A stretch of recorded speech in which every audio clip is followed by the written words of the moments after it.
Let's do a lab assignment problem, section 11.2. This is problem number 2.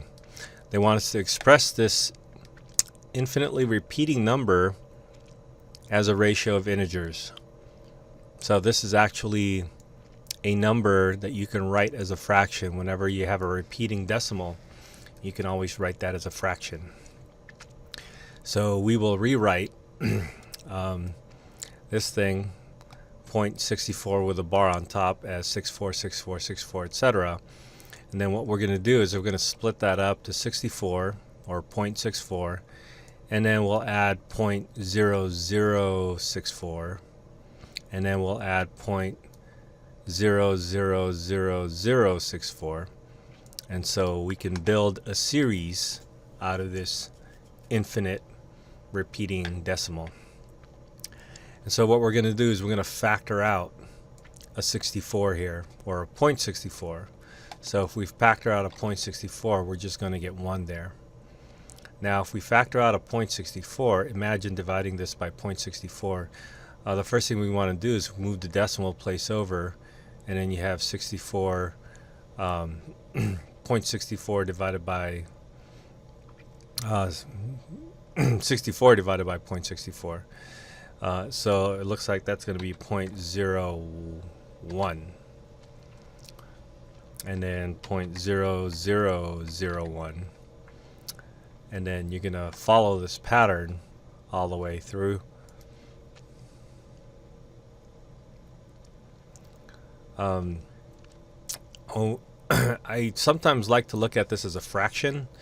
This is just 1, but this is actually 1 over 100. And this is 1 over 100 squared. And so these things are really just powers of 100.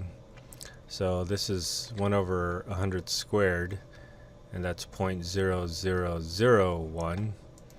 And then 1 is this thing to the 0th power.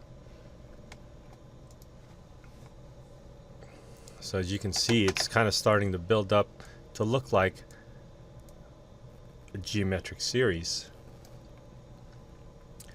where r looks like it's going to be 1 over 100, or in this case they're calling it 0.01. So this is really 0.01 raised to the n minus 1 power. When n is equal to 1, that's your starting point. This is going to be the 0th power, and you get the first term. When n is equal to 2, this is going to be 1, so that's just 0.01. When n is equal to 3, this is going to be 2, and 0.01 squared is this 0.0001, which we found in the pattern. So 0.01 looks like it's going to be your r. And so your series is going to be 0.01, 1 divided by 1 minus r, which is this 0.01. And 1 minus 0.01 is 0.99. So this is 1 divided by 0.99.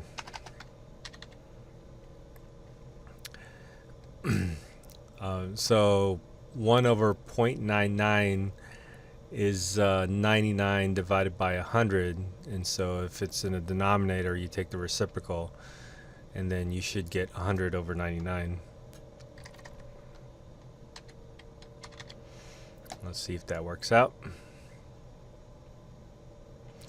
So now we have that part of the sum, but there is a 64 sitting out in front, and so we have to keep that in mind. We have a 0.64, so actually this should be 0.64, and there's 64 over 100 here. So 64 over 100 times 100 over 99 is going to be 64 divided by 99. Okay. So our infinitely repeating decimal is actually equivalent to, or is equal to, the fraction 64 divided by 99. All right, I hope that helps.